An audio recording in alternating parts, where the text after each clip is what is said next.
Yes, I know it's not the reaction. That was the wrong intro I'm playing, and to be honest, the video's already off to a nightmare start. You were probably expecting to see me with someone else chatting about Celtic. That's not the case. It's just me. We're going to do this live tonight for some reason. So thanks so much for joining us if you are watching us live or if you're watching us afterwards. We have loads to chat about because loads has happened in terms of Celtic today. There's just been so much news. I've obviously been writing over on 67hailhail.com, so I've got a good idea of what's been happening, and we've got a bit of good 67 Hail Hail news as well.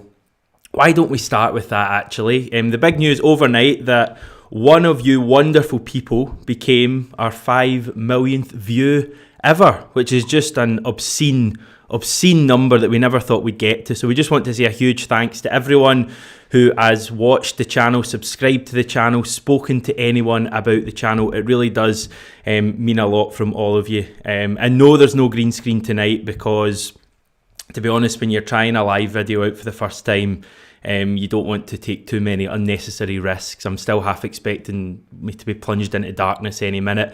And I'm not moving house either. I don't know what the hell's going on with the boxes in the background. But good to have you with us, everyone. And as I say, a big thanks to everyone for helping us get to 5 million views. And hopefully we've got a few more left in us yet. Loads happened today, as I say. We had Ange's press conference. This is obviously not going to be a video with, loads of different graphics and videos and stuff like that. But I thought we could chat a little bit about what Ange had to say today. And by the way, I should say, because we're doing this live, if you've got any questions, any thoughts, let us know and I'll do my best to bring them on screen. Ange had loads to say at today's press conference. The first big news that everyone was picking up on when it first came out was that Jota is going to be out for a couple of weeks, and therefore Ange says that he's going to miss the League Cup final against Hibs in about 10 days or so. So that's obviously a blow from a Celtic point of view because Jota's probably been our best attacking player over the last couple of months. I don't think that it's like I don't think it means that we're not going to win the cup final or anything drastic like that. I think we've got more than enough options, and I think it will give someone like Mikey Johnson a real chance to make that place his own. I think it was Stevie was saying on Sunday, it does sound ridiculous to suggest that Mikey Johnson could keep Jota out the team when you judge how both players have played recently, but I think that's how Mikey Johnson has got to be thinking.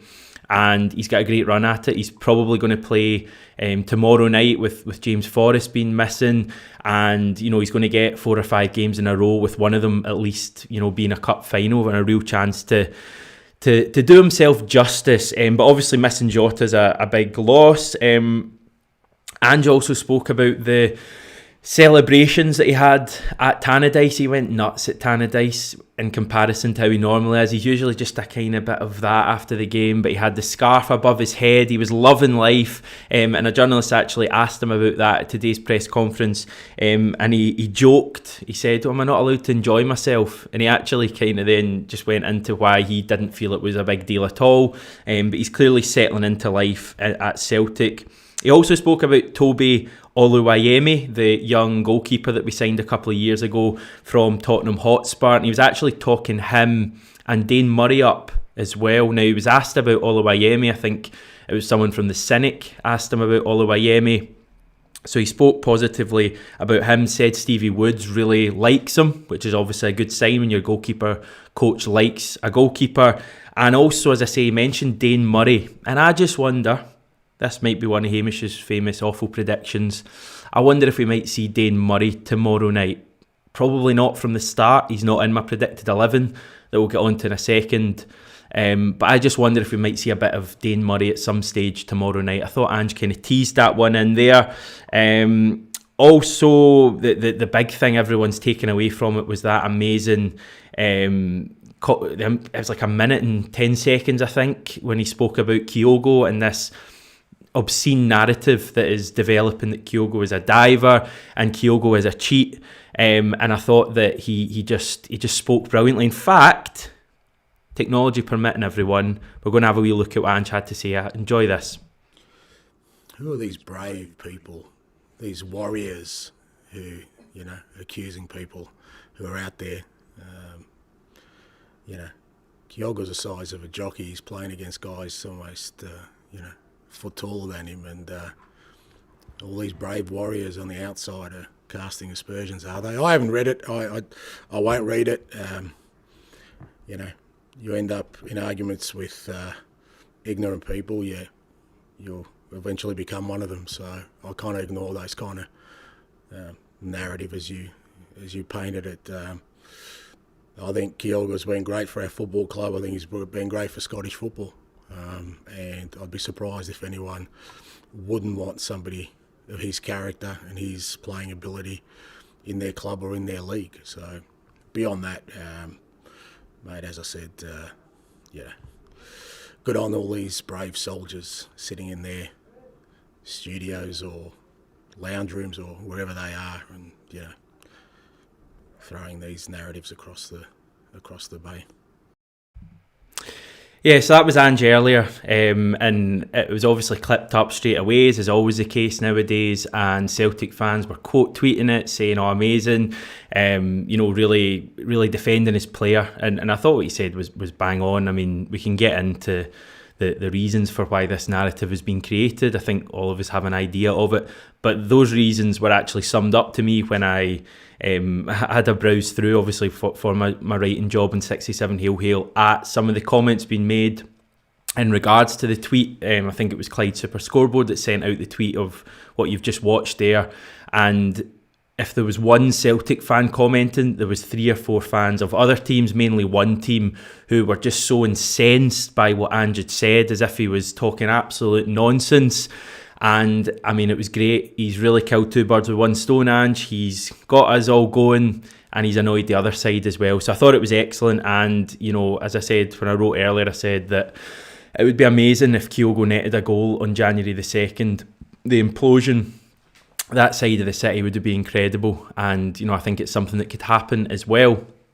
Whether we see him tomorrow night or not is a different question. Well, we do our predicted 11 quickly. This is obviously incredibly difficult for a game that Ange said he's going to rest players, and we have a number of injuries as well. Ralston's missing, James Forrest is missing for tomorrow, Stephen Welsh is back, Carter Vickers is suspended, I think, from a booking he picked up in Leverkusen. This is the team that I am going for tomorrow night.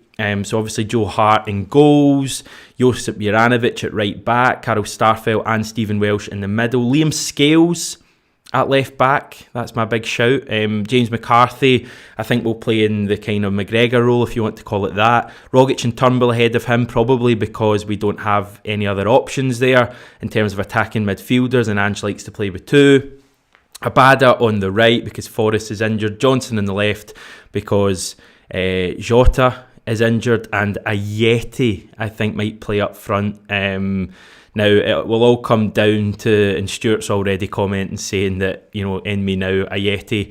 Who else are we going to play? Because we're surely all thinking that Kyogo will sit out tomorrow night. I don't really see the need in Kyogo starting a game that there isn't a lot riding on, really. I know there's a bit. I wrote something earlier about the fact that there's coefficient points up for grabs.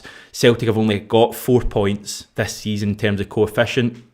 We only got 3 in the whole of last season in Europe, and tomorrow could be worth 2. We get 2 points if we win the match tomorrow in terms of coefficients, and obviously for future years, draws and being seeded and stuff like that, it's going to be important. So there is something riding on tomorrow, but is it enough to play Kyogo? Ange clearly wants to rest Kyogo because he rested him against Livingston all those weeks ago when we dropped points. So he clearly wants to rest Kyogo, and I think tomorrow is just the perfect chance. It's not a game that is massively important to Celtic. As I say, it'd be great to win. I think there's $500,000 in prize money roughly up for grabs as well. But I think you rest Kyogo tomorrow. Although I'm seeing all the comments flying in, and Ayeti isn't everyone's biggest fan. I think, put it this way, if GG was fit and available, you wouldn't think twice about resting Kyogo. And I think you give Ayeti a chance tomorrow night. He's not the answer. I don't think he'll ever be the answer for Celtic, but you can't have Kyogo on the pitch, I don't think. Same with Callum McGregor. Those are the 2 main players that I would certainly rest tomorrow night. We'll move on then just to some of the off-field stuff that's happening at Celtic at the moment, and this fans v boardroom type battle that's been going on for about a month now with regards to Bernard Higgins, the Police Scotland figure who the reports were suggesting about a month ago would be coming into a senior security role at Celtic. I don't think we've really heard anything official either way since then. It was obviously brought up at the AGM, and Celtic's silence was deafening in that. And that was actually the tagline that was used today on a statement put out by I think a number of Celtic related organisations. Off the top of my head, I think we had the Boys in there, the Green Brigade, Celtic Trust, Celtic Shared, I think were in there as well, and someone else as well. And the long and short of it is that tomorrow night the Green Brigade, the North Curve, and I think the Boys as well will take part in a silent protest like the one we had right at the start of that Livingston game. This one is going to last for 90 minutes, not 30 minutes, and they say they'll do the same again on Sunday. Now, this is in response to getting no response at all from the Celtic Chief Executive, Michael Nicholson. They remember 67 Hail Hail were one of, I think, over 250 outlets who put their name to a statement calling on Bernard Higgins not to be appointed. They get no response from the Celtic CEO. We've had numerous other protests at games. There were emails sent in to Michael Nicholson as well. No official response from Celtic or Michael Nicholson. So that is what has led to this situation. Now I know I can see already some people are saying, Green Brigade, stop grandstanding, get on with it.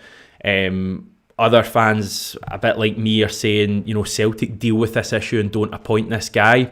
I think that in itself is showing, just how much of an issue this is that Celtic have created and needlessly created. You're talking about a time at the moment when the Celtic support and the Celtic team and obviously Ange are so close together. We're, going through every battle ourselves, together, game after game. We're all fighting together and we've all really got this collective feeling. And for some reason, the club have created, for no reason at all, this daft issue that is kind of driving a wedge between the team and the support.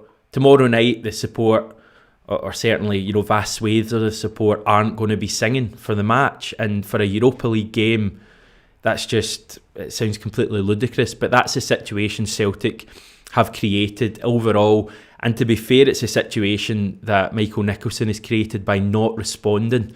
I think that's pretty bad that he hasn't even responded to these letters and to these protests. And yeah, me personally, and I only talk for me, I fully back what's going on tomorrow night, but I just hope that the Celtic aren't affected on the pitch going forward, because obviously that's not in anyone's interests at all.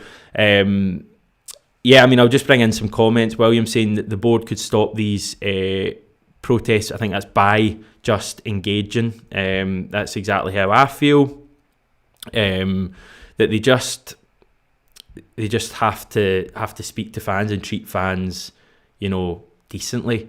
And we're used to it from last year, not hearing from these people unless they want money from us. You've got to remember the backing that these Celtic fans have given the club over the years. All Celtic fans have given the club in difficult times over the last couple of years. And once again, we're just being treated really badly. And it's such a shame when things are good at the moment. As I say, I think this Celtic team... I think this Celtic team are great. We've got so many great players. We've got a great manager and everyone's together. And yet we want to kind of shoot ourselves in the foot, or certainly the board want to do that. It doesn't make any sense to me at all. But you'll have your own thoughts on that. I'm sure you'll let me know below. We'll get in some wee thoughts here on some thoughts from earlier on that I screenshotted. Chris M saying, God bless the Celtic family around the world, especially Kyogo at this point in time. Wouldn't it be amazing if Kyogo scored a couple of goals in the next match he plays? Thomas Troop saying, wee chap, I'm a wee 6'4", Thomas, but come on, I'll let you away with it. Wee chap, I watch you most days when I can, and your knowledge of the club is outstanding for someone of your young years. Is he ripping it? 25 years old. Thanks, Thomas, appreciate it. And thanks everyone for the support. As I say, I think we're going to leave that there. I'm just seeing if I've got any more notes.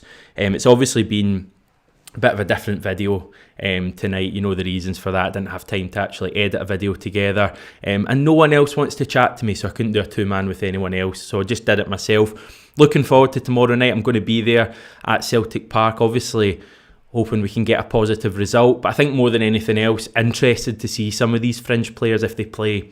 Interested to see James McCarthy again, who certainly will play. I think Liam Scales possibly if he plays.